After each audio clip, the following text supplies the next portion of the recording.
देव भैरव अब भी जिंदा है। महारानी को तो सिर्फ बेटी हुई थी, तो ये देव भैरव कौन है जो राजवंश पुत्र है? क्या ऐसा कुछ है जो मुझे नहीं पता?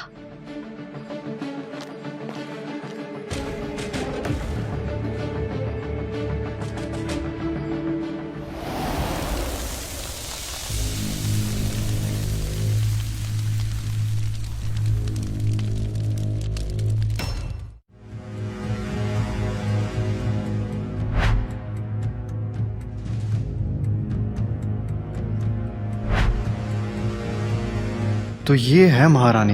इन्हें देखकर अपनापन सा क्यों लग रहा है? मैंने तो आज से पहले इन्हें कभी देखा तक नहीं।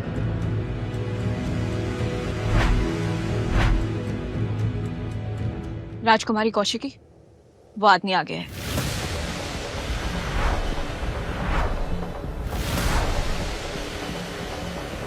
तो वो मंद बुद्धि तुम हो।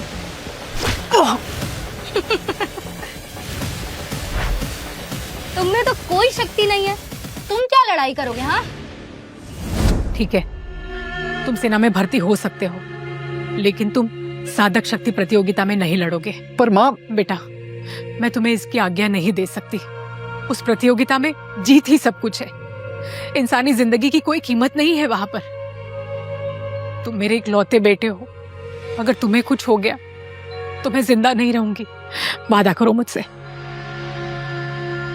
वादा करो। ठीक है माँ, आप जैसा बोलोगी वैसा ही होगा।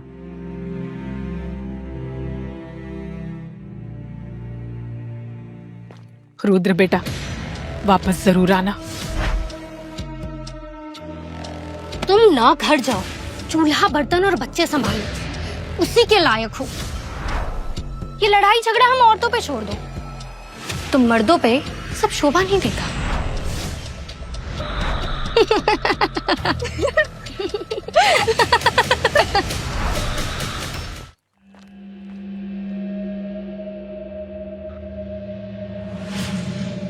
रानी सुमैया देवी, रानी पूनम देवी, भैरवगढ़ आपका स्वागत करता है।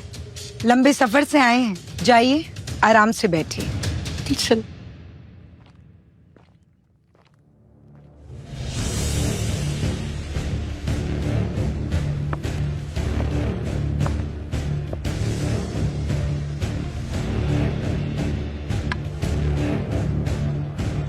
महारानी के सामने सर झुकाकर खड़ी रहो। तुम्हारे माता पिता ने तुम्हें बड़ों का आदर करना नहीं सिखाया? भैरवगढ़ की महारानी तुम्हारी भी महारानी है। तुम्हारी माता कौशल्या देवी खुद भैरवगढ़ की महारानी के सामने सर झुकाकर खड़ी रहती है। वो इसलिए क्योंकि पिछले 15 सालों से ये प्रतियोगिता भैरवगढ़ जीतता आया है। पर आज ऐसा नहीं होगा, क्योंकि आज मैं हूँ। ये प्रतियोगिता जीतने के बाद उस गद्दी पर सिर्फ और सिर्फ मैं बैठूंगी।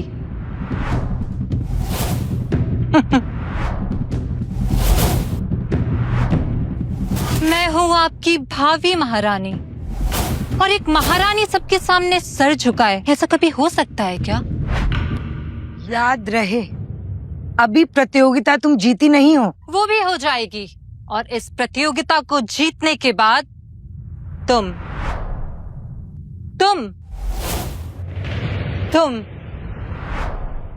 और तुम महारानी, तुम चारों मेरी नौकरानी बनकर इस महल में रह सकती हो। बदतमीज लड़की, तुम्हें तमीज सिखानी पड़ेगी। इस बदतमीजी की सजा तुम्हें जरूर मिलेगी। सैनिकों, इस प्रतियोगिता में कोई भी किसी को भी ललकार सकता है।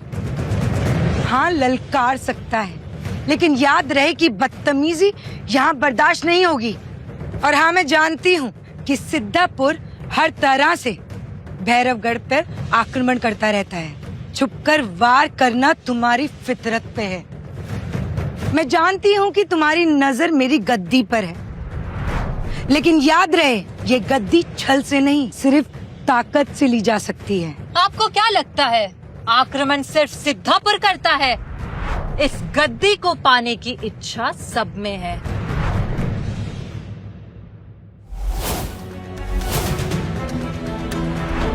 सब भैरवगढ़ को खत्म करना चाहते हैं, सभी पीछे से वार करते हैं। इन्हें रोकने के लिए शक्ति प्रदर्शन करना होगा। अगर आज नारायणी यहाँ विजेता नहीं हुई तो भैरवगढ़ को सब मिलकर खत्म कर देंगे। राजकुमारी कौशिकी, लगता है महारानी मुश्किल में है।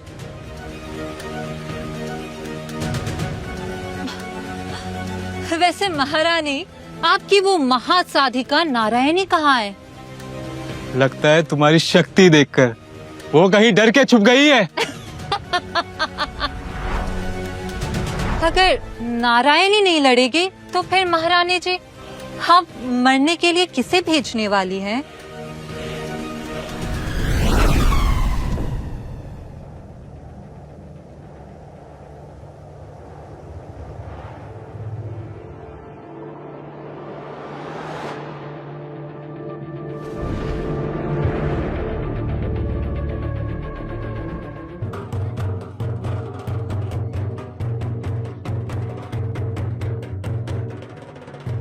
प्रतियोगिता शुरू होती है।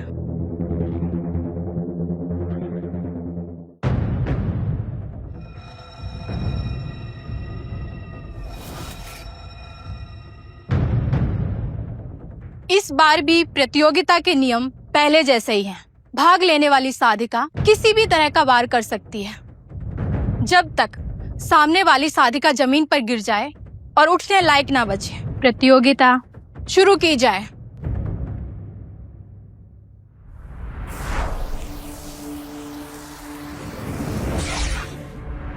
प्रतियोगिता शुरू हो गई है। महासाधिका नारायणी अभी तक आई क्यों नहीं? कहीं वो सच में डर के। दोबारा ऐसी बात करने की सोचना भी मत, जुबान खींच लूंगी।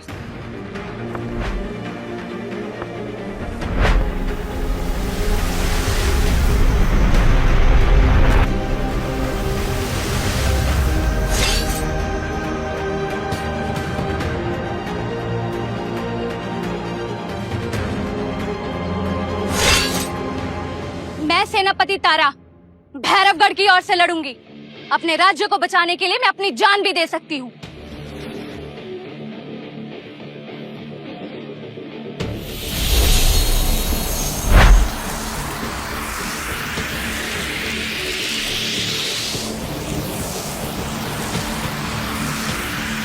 महारानी, राजकुमारी माया तो भैरव शक्तियों को काबू में करना जानती है।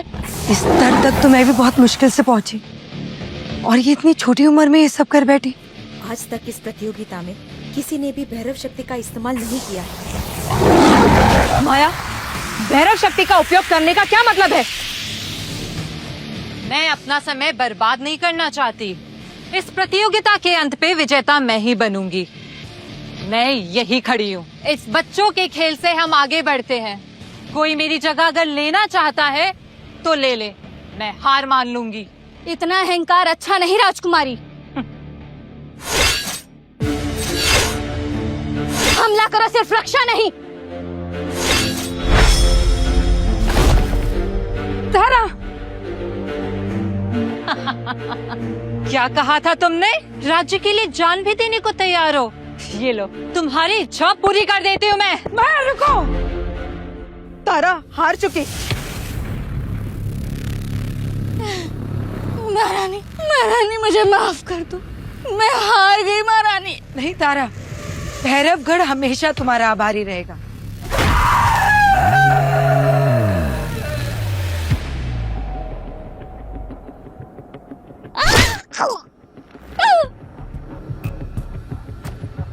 देखा तुम सबने, जो भी मुझसे टकराएगा उसका यही हाल होगा। इस प्रतियोगिता का एक ही नियम है, जिंदगी और मौत का कोई मूल्य नहीं है। मूल्य है तो सिर्फ और सिर्फ जीत का है। और कोई जो मुझसे लड़ना चाहता है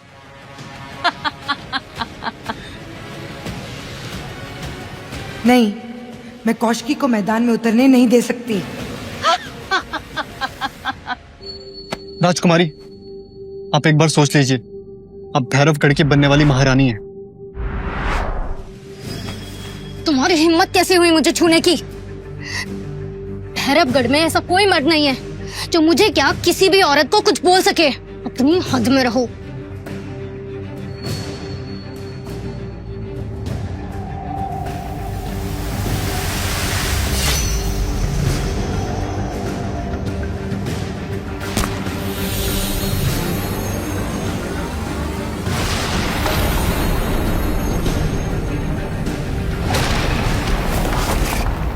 मुझे तुम्हारा ही इंतजार था राजकुमारी कौशिकी।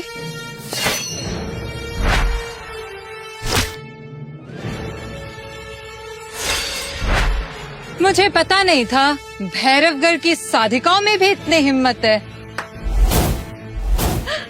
अद्भुत।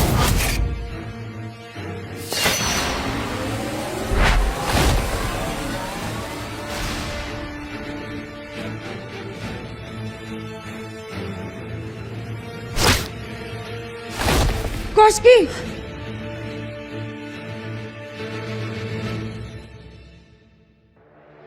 कौशिकी बेटी हार मान लो।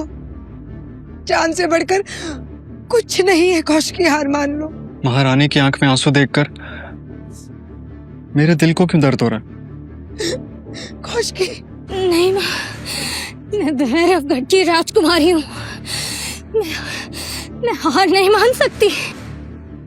मैं तुमसे आखिरी बार पूछती हूँ, हार मानती हो या खत्म कर दूं?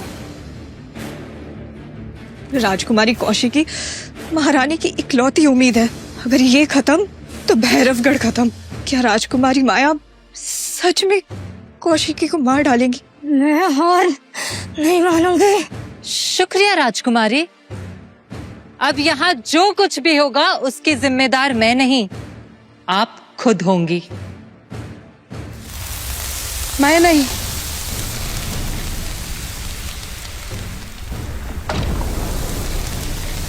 माया, माया, अगर मेरी बेटी को कुछ भी हुआ ना तो मैं तुम्हें छोड़ूंगी नहीं। देखते हैं भैरवगढ़ की महारानी में कितनी शक्ति है। ये वो सिर्फ बातों की महारानी है। कोई है जो भैरवगढ़ की राजकुमारी की जान बचाएगा। मैं ये वादा करती हूँ सबसे, जो भी भैरवगढ़ की राजकुमारी की जान बचाएगा मैं उसकी हर इच्छा पूरी करूंगी।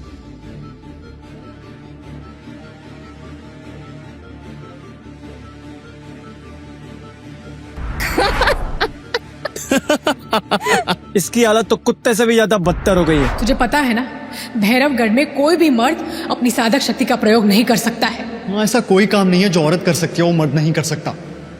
हमें सिर्फ मौके की आवश्यकता है।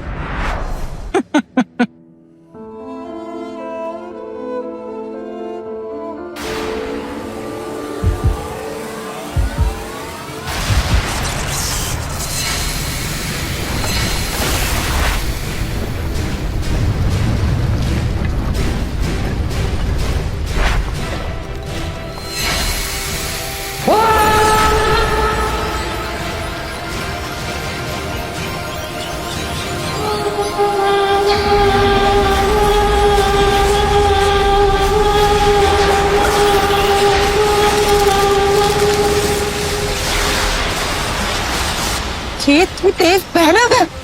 वो लड़का, इसकी शक्ल महाराज जैसी।